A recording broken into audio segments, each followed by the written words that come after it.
Hey everyone, welcome back to the range. My name is Matt. We've got a suppressor demo review on the docket today.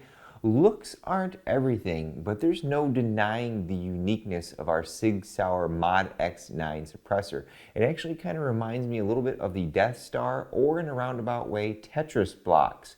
Today's video is sponsored by Silencer Shop. They allow me a brief period of time in which I can take possession of NFA devices for any kind of review, demo, or rough handling. Silencer Shop truly does make buying NFA devices very seamless.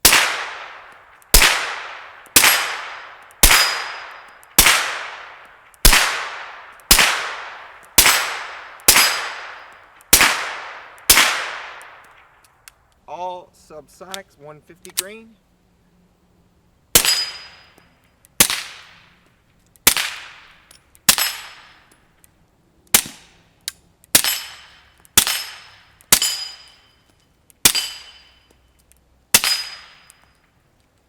Nerd alert, nerd alert. I like to go over all of our basic specifications when we start our videos. We are 7.75 inches long as shown, but is user configurable all the way down to 3 1/4 of an inch. 9.7 ounces is our weight in our full config, and 4 ounces of that is our Nielsen booster mount. Our outside diameter is 1.349 inches. Our serialized portion is the encapsulator, or the rearmost blast baffle.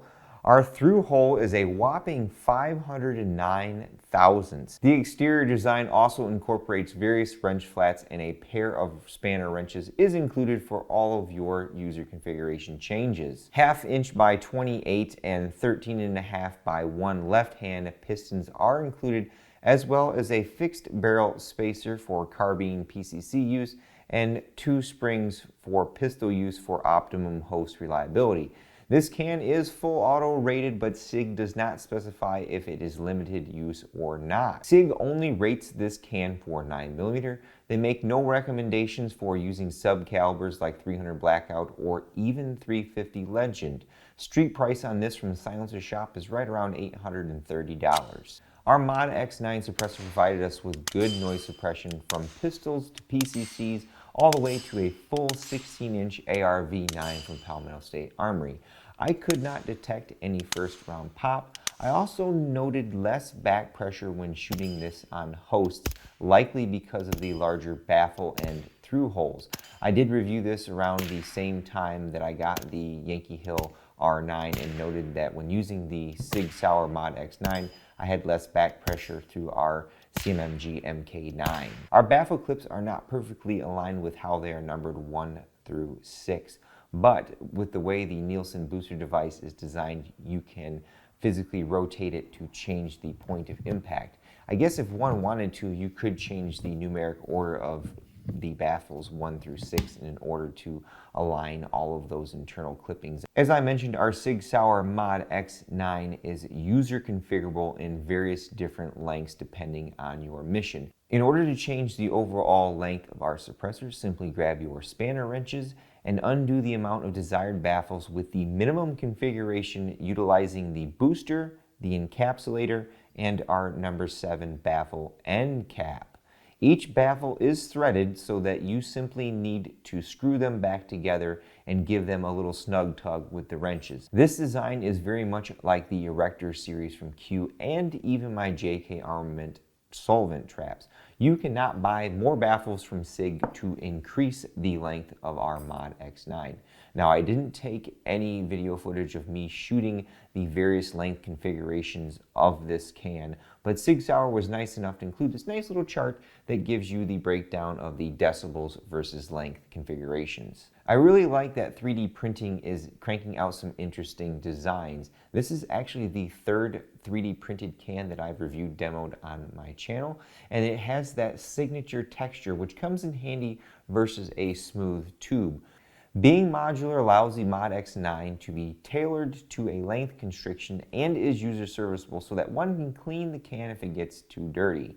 I don't have any complaints with our Sig Sauer ModX-9, at least during my brief demo.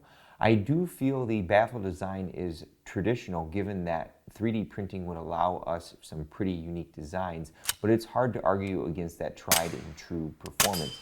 I do wonder if the larger than average through holes is costing a little performance decibel wise. Well folks, that's all I have for you. I'm gonna go raid the kids' Halloween candy stash for some York peppermint patties. And to close all my videos, I take a moment to thank all those who help make these possible. Number 1 is my Patreon supporters. Number 2 is Silencer Shop for allowing us to get our dirty hands on the Sig Sauer ModX-9. And of course, number 3 is you all for watching. Until next time, I'll catch you at the range.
Getting pretty toasty.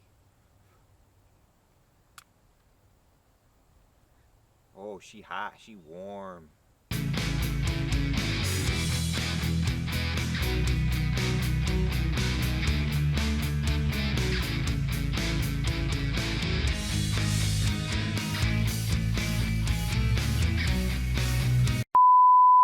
The exterior design also incorporates wrench. Okay, I found this on the web for DeFi, also incorporate. Check it out.